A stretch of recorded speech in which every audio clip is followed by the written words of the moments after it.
Hello students, आज इस video में हम एक्सरसाइज 8.3 से क्वेश्चन नंबर 1 सोल्व करेंगे। क्वेश्चन नंबर 1 देखिए, tell what is the profit और loss in the following transactions. इस क्वेश्चन में देखिए हमें कुछ ट्रांजैक्शन दी गई है, हमें बताना है कि इन ट्रांजैक्शन में प्रॉफिट हुआ है या लॉस, यानी फ़ायदा हुआ है या नुकसान। आल्सो फाइंड प्रॉफिट परसेंट और loss percent in each case, और फिर प्रॉफिट परसेंट या लॉस परसेंट भी निकालना है। तो ए पार्ट देखिए दिया गया है, gardening shares boat for ₹250 and sold for ₹325। अब देखिए गार्डनिंग शेयर्स यानी बगीचे में काम आने वाली कैंची, ठीक है। बोट यानी खरीदी गई और सोल्ड यानी बेची गई। तो एक गार्डनिंग शेयर्स है, उसे ₹250 में खरीदा गया और ₹325 में बेचा गया। तो मुझे बताना है इस ट्रांजैक्शन में प्रॉफिट हुआ या लॉस हुआ। अब देखिए, जब किसी वस्तु को या कह लीजिए किसी चीज़ को जिस प्राइस पे ख़रीदा जाता है वो उस चीज़ का कॉस्ट प्राइस होता है, ठीक है। और किसी चीज़ को जिस प्राइस पे बेचा जाता है वो उस चीज़ का सेलिंग प्राइस होता है, ठीक है। तो यहाँ पे देखिए गार्डनिंग शेयर्स को ₹250 में ख़रीदा गया है, तो ये क्या है, कॉस्ट प्राइस। ₹250 कॉस्ट प्राइस है, ठीक है। और गार्डनिंग शेयर्स को ₹325 में बेचा गया है, ठीक है। तो ₹325 सेलिंग प्राइस है। तो देखिए कॉस्ट प्राइस यानी सीपी, देखिए कॉस्ट प्राइस की शॉर्ट फॉर्म है सीपी। कॉस्ट प्राइस कितना है, ₹250, और सेलिंग प्राइस यानी एसपी, सेलिंग प्राइस की शॉर्ट फॉर्म है एसपी, ठीक है। सेलिंग प्राइस कितना है, ₹325, ठीक है। अब मुझे देखना है कि इस ट्रांजैक्शन में प्रॉफिट हुआ है या लॉस। तो देखिए यहाँ पे ₹325 बड़ा है ₹250 से, यानी सेलिंग प्राइस कॉस्ट प्राइस से बड़ा है। तो देखिए जब भी सेलिंग प्राइस कॉस्ट प्राइस से बड़ा हो तब प्रॉफिट होता है, तो यानी यहाँ पे प्रॉफिट हुआ है। तो देखिए मुझे यहाँ पे प्रॉफिट निकालना है कि कितना प्रॉफिट हुआ है। तो देखिए प्रॉफिट निकालने का फॉर्मूला है selling price minus cost price. Selling price में से कॉस्ट प्राइस माइनस कर देंगे। सेलिंग प्राइस कितना है, 325, माइनस कॉस्ट प्राइस कितना है, 250। तो 325 में से 250 को माइनस करेंगे तो कितना आएगा, ₹75। तो प्रॉफिट हुआ है ₹75, ठीक है। अब देखिए प्रॉफिट निकल गया, उन्होंने उस क्या कहा था कि इसके बाद हमें प्रॉफिट परसेंट या लॉस परसेंट निकालना है। तो देखिए यहाँ पे प्रॉफिट हुआ तो हम क्या निकालेंगे, प्रॉफिट परसेंट। अब देखिए प्रॉफिट परसेंट निकालने का फॉर्मूला क्या है, प्रॉफिट अपॉन में कॉस्ट प्राइस इंटू 100, ठीक है। ये प्रॉफिट परसेंट निकालने का फॉर्मूला है। अब देखिए प्रॉफिट कितना हुआ, 75, तो हम यहाँ लिख लेंगे 75, फिर अपॉन में कॉस्ट प्राइस। कॉस्ट प्राइस कितना है, देखिए 250, तो अपॉन में क्या आ जाएगा, 250 इंटू 100। अब 10 से 10 कैंसिल हो गई। अब देखिए 75 और 25 ये दोनों 25 से डिवाइड हो रहे हैं। 25 1 ज़ा 25, 25 3 ज़ा 75। अब 3 को मल्टीप्लाई करेंगे 10 से तो कितना आएगा, 30%। तो प्रॉफिट परसेंट कितना आया, 30%, ठीक है। तो ये था ए पार्ट। अब बी पार्ट देखिए, बी पार्ट दिया गया, a refrigerator bought for ₹12,000 and sold at ₹13,500। एक रेफ्रिजरेटर है, उसे ₹12,000 में ख़रीदा गया और ₹13,500 में बेचा गया। तो मुझे बताना है इस ट्रांजैक्शन में प्रॉफिट हुआ या लॉस हुआ, ठीक है। तो देखिए रेफ्रिजरेटर ₹12,000 में ख़रीदा गया, तो यानी कॉस्ट प्राइस क्या है, ₹12,000, और ₹13,500 में बेचा गया, तो यानी सेलिंग प्राइस क्या है, ₹13,500। तो देखिए cost price is equal to ₹12,000 और selling price is equal to ₹13,500। अब देखिए इस ट्रांजैक्शन में प्रॉफिट हुआ या लॉस हुआ। तो देखिए यहाँ पे ये सेलिंग प्राइस है और ये कॉस्ट प्राइस है। तो देखिए यहाँ पे जो सेलिंग प्राइस है वो कॉस्ट प्राइस से ज़्यादा है, तो यानी प्रॉफिट हुआ है, ठीक है। अब मुझे प्रॉफिट निकालना है कि कितना प्रॉफिट हुआ है। तो देखिए प्रॉफिट निकालने का फॉर्मूला क्या है, selling price minus cost price. Selling price में से कॉस्ट प्राइस माइनस कर देंगे। सेलिंग प्राइस कितना है, 13,500, माइनस कॉस्ट प्राइस कितना है, 12,000। तो देखिए 13,500 में से जब 12,000 को माइनस करेंगे तो कितना आएगा, ₹1,500 आएगा। तो प्रॉफिट कितना हुआ, ₹1,500, ठीक है। अब प्रॉफिट परसेंट निकालेंगे। तो देखिए प्रॉफिट परसेंट निकालने का फॉर्मूला क्या है, प्रॉफिट अपॉन में कॉस्ट प्राइस इंटू 100। प्रॉफिट कितना है 1500, तो मैं यहाँ लिख लूँगी 1500 अपॉन में कॉस्ट प्राइस कितना है 12,000 रुपीज़, तो अपॉन में क्या आ जाएगा 12,000 इंटू 100।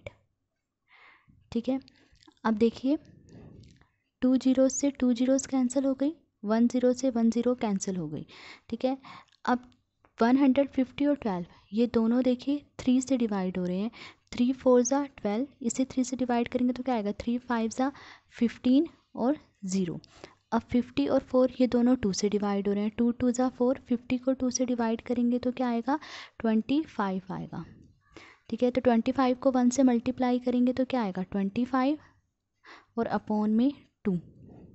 ठीक है, अब देखिए 25 अपॉन 2 आया, 25 के अपॉन में 2 है, तो यानी अब हम 25 को 2 से डिवाइड करेंगे। तो देखिए रफ में मल्टीप्लाई करके देख लेंगे, 25 को 2 से मल्टीप्लाई करना है, तो देखिए 2 1 ज़ा 2। ठीक है, फिर ये 5 यहाँ आया, 5 को 2 से डिवाइड करेंगे तो देखिए कितने पे जाएगा 2 2 ज़ा 4, 5 में से 4 माइनस करा क्या आया 1। अब यहाँ पॉइंट लगा के 0 लिख लेंगे और यहाँ भी पॉइंट लग जाएगा। अब ये 0 यहाँ आ जाएगी, 10 को 2 से डिवाइड करेंगे तो कितने पे डिवाइड हो रहा है 2 5 ज़ा 10, 10 में से 10 माइनस करेंगे 0 आया, तो क्या आ रहा है 12.5। तो 25 को 2 से डिवाइड करने पर आया 12.5%। तो प्रॉफिट परसेंट कितना आया 12.5%। ठीक है, अब सी पार्ट देखिए, a cupboard boat for ₹2,500 and sold eight ₹3,000। एक कबर्ड है, उसे 2,500 में ख़रीदा गया और 3,000 रुपीज़ में बेचा गया। तो मुझे बताना है कि इस ट्रांजैक्शन में प्रॉफिट हुआ या लॉस। तो देखिए 2,500 में कबर्ड ख़रीदा गया तो कॉस्ट प्राइस क्या है 2,500 और 3,000 में बेचा गया तो यानी सेलिंग प्राइस क्या है 3,000। तो देख लिए मैंने लिख लिया कि कॉस्ट प्राइस दिया गया है 2,500 और सेलिंग प्राइस दिया गया है 3,000। अब मुझे देखना है इस ट्रांजैक्शन में प्रॉफिट हुआ या लॉस हुआ। तो देखिए यहाँ पे सेलिंग प्राइस 3,000 और कॉस्ट प्राइस 2,500 है, तो यानी सेलिंग प्राइस कॉस्ट प्राइस से ज़्यादा है। ठीक है, तो यानी क्या हुआ है यहाँ पे प्रॉफिट। जब भी सेलिंग प्राइस कॉस्ट प्राइस से ज़्यादा हो तो प्रॉफिट होता है। अब प्रॉफिट निकालेंगे, कितना प्रॉफिट हुआ, तो प्रॉफिट निकालने का फॉर्मूला है selling price minus cost price. Selling price में से कॉस्ट प्राइस माइनस कर देंगे, सेलिंग प्राइस कितना है 3,000 माइनस कॉस्ट प्राइस कितना है 2,500। तो देखिए 3,000 में से माइनस करेंगे 2,500 को तो कितना आएगा 500। तो प्रॉफिट कितना है 500 रुपीज़। ठीक है, अब उन्होंने कहा था कि प्रॉफिट परसेंट या लॉस परसेंट निकालें। अब यहाँ पे प्रॉफिट हुआ है तो हम प्रॉफिट परसेंट निकालेंगे। प्रॉफिट परसेंट निकालने का फॉर्मूला क्या है profit upon cost price into 100। Profit कितना 500 अपॉन में कॉस्ट प्राइस कितना है 2,500 इंटू 100। ठीक है, अब देखिए 2 जीरो से 2 जीरोस कैंसिल हो गई। अब 500 और 25 ये दोनों देखिए 25 से डिवाइड हो रहे हैं, 25 1 ज़ा 25। अब 500 को 25 से डिवाइड करेंगे तो क्या आएगा देखिए 25 2 ज़ा 50 और फिर ये 0 आ गई। 20 को 1 से मल्टीप्लाई करेंगे क्या आएगा 20।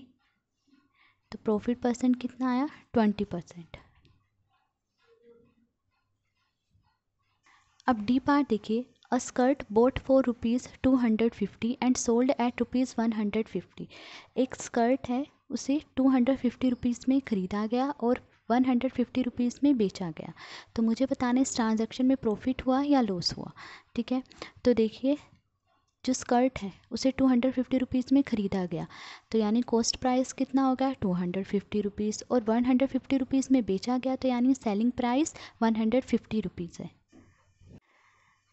तो देखिए cost price is equal to 250 rupees और selling price is equal to 150 rupees है। अब मुझे देखना है इस ट्रांजैक्शन में प्रॉफिट हुआ या लॉस हुआ। तो देखिए यहाँ पे 250 रुपीज़ बड़ा है 150 रुपीज़ से। ठीक है, यानी कॉस्ट प्राइस सेलिंग प्राइस से बड़ा है। तो देखिए जब कॉस्ट प्राइस सेलिंग प्राइस से बड़ा हो तब लॉस होता है, तो यानी यहाँ पर हमें लॉस हुआ है। पता करेंगे कितना लॉस हुआ है। तो देखिए लॉस निकालना है यानी ये पता करना है कि हमें कितना नुकसान हुआ है। ठीक है, तो देखिए लॉस निकालने का फॉर्मूला क्या है cost price minus selling price. ठीक है, कॉस्ट प्राइस में से सेलिंग प्राइस माइनस कर देंगे। कोस्ट प्राइस कितना है 250 rupees minus selling price 150 rupees. तो 250 में से 150 को माइनस करेंगे कितना आएगा 100 रुपीज़। तो कितने रुपीज़ का लॉस हुआ है 100 रुपीज़ का, यानी 100 रुपीज़ का नुकसान हुआ है। ठीक है, अब लॉस हुआ है तो क्या निकालेंगे, लॉस परसेंट निकालेंगे।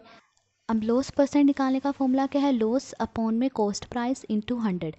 ठीक है, देखिए जब प्रॉफिट परसेंट निकाल रहे थे तो देखिए अपॉन में तो कॉस्ट प्राइस ही था और मल्टीप्लाई में 100 था, पर यहाँ पर प्रॉफिट था। ठीक है, अब लॉस परसेंट निकालना है तो अपॉन में कॉस्ट प्राइस और मल्टीप्लाई में 100 ही है, बस यहाँ लॉस आ जाएगा। ठीक है,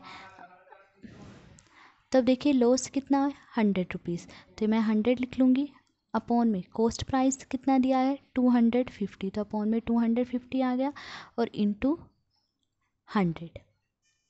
अब देखिए 10 से 10 कैंसिल हो गई, 25 और 100 ये दोनों 25 से डिवाइड हो रहे हैं, 25 वन सा 25, 25 फोर ज़ा 100। ठीक है, अब 4 को 10 से मल्टीप्लाई करेंगे कितना आएगा 40%।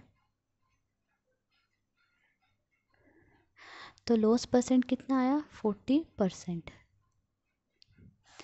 ठीक है, तो आज इस वीडियो में हमने क्वेश्चन नंबर 1 सोल्व करा। अगर आपको वीडियो पसंद आई हो तो please like share and subscribe. Thank you.